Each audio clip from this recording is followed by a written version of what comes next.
Panalangin para sa mga may malaking problema sa pera. Sa ngalan ng Ama at ng Anak at ng Espiritu Santo. Amen. Ama naming makapangyarihan, bago mo pa man nilikha ang tao sa daigdig na ito, ay nilikha mo muna ang lahat ng mga bagay na kanyang kinakailangan upang siya ay mabuhay ng matiwasay. Ang hangin ng dagat, ang sangkalupaan, ang mga halaman, ang mga hayop, at marami pang iba, sapagkat bilang aming napakamapagmahal at napakamapagmalasakit na Ama, ayaw mo na isa man sa amin na iyong mga anak ay mahirapan at magkulang. May kahirapan ngayon, may kakulangan ngayon, may hindi pagkakapantay-pantay ng mga tao ngayon dahil sa kasakiman, dahil sa kasalanan, dahil sa kapabayaan ng tao mula noon hanggang ngayon. Pero kailanman ay hindi mo ito nilayon. Sa katunayan, matapos magkasala ang aming unang mga magulang, hindi mo pa rin kami pinabayaan. Binigyan mo pa rin kami ng kaligtasan.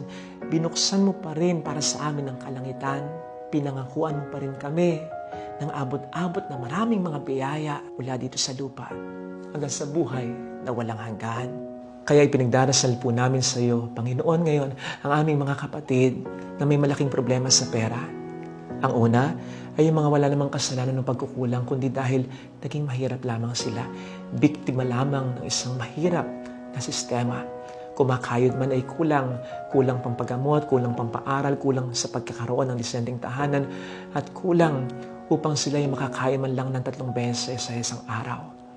Pagpalain mo po sila, Panginoon, kung paanong pinagpapala mo sa banal na kasulatan ang mga taong tulad nila na ikaw na lamang ang tanging inaasahan. Magpagamit nawa sa iyo ang mga taong kinukonsensya mo upang sila ay tulungan kahit papaano lang. At mapanagot mo nawa ang mga taong nagiging dahilan ng kanilang kahirapan. Maramdaman nawa nila, Panginoon, ang iyong pagkapala at pagkalinga upang kailanman ay hindi sila mainggit sa iba at maisip nila na sila'y nakalimutan mo na. Gayon din naman, ipinagdarasal din po namin, Panginoon, ang mga kapatid namin may malaking problema sa pera dahil nagkasala o nagkulang sila. Silang mga naghangad ng mas malaki sa kakayanan o kailangan lamang nila. Kung kaya nangutang din ng malaki, bumili ng bumili, nagtiwala ng malaki, kaya naman ngayon ay nalugmok din ng matindi. Panginoon, patawarin mo po sila sa kanilang mga kasalanan ng pagkukulang, lalo pat kung sila nagsisisi na naman. At tulungan mo po silang makabangon mula sa kanilang mga kahirapang kinasasadlakan. Baon-baon ang kanilang mga magagandang natutunan dahil sa kanilang mga pangit na naging karanasan. Huwag nawa silang mawawala ng pag-asa niyang gagawa ng bagay na mas magpapalala ng kanilang mga pinagdaraan ng ngayong problema. Gabayan mo po sila sa kanilang mga pagdidesisyon, lalong-lalo na sa mga pagkakataon na parang hindi nila alam kung ano ang kanilang iisipin, gagawin at kung sino ang mga taong kanilang kakausapin. Protektahin mo po sila, Panginoon, sa mga dilang mapanghusga at naway bigyan pa sila ng tsansa ng mga taong pinagkakautangan nila. Konsensyahin mo po sana, Panginoon, ang mga taong sa kanila ay nanloko. Pagbayarin mo po sana, Panginoon, ang mga taong nangutang sa kanila, pero basta na lamang kinalimutan, pinabayaan sila.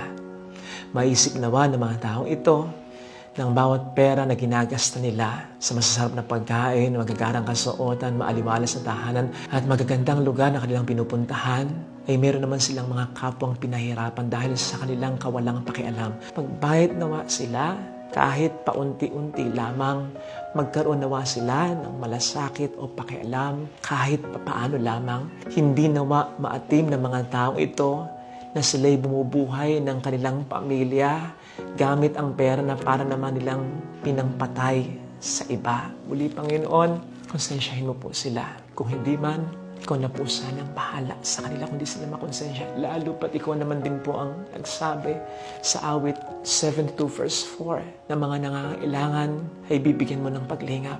Samantalang ang mga umaabuso ng aapi ay lulupigin mo at ibabagsak. Maramdaman naman nila ang pagmamahal at suporta ng kanilang pamilya at ng mga taong sa kanila ay mahalaga. Lalo pat ang mga ito rin naman ang pangunahing dahilan kung bakit sila mas naghangad pa para mabigyan ng magandang buhay ang kanilang pamilya, masigurado ang kinabukasan ng mga anak, mabigyan ng kasiyahan ng magulang, at ang mga kapatid ay matulungan lamang.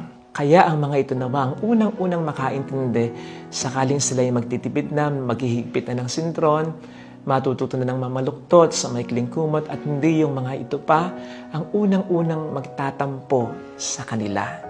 Maisip naman ng mga ito na hindi sila nagbabago sa pagmamahal, nagbabago lang sa pamamaraan sa oras ng kagipitan. Masakit na po kasing maghirap para sa minamahal, pero wala nang masasakit pa sa paghihirap na dulot ng mga taong minamahal.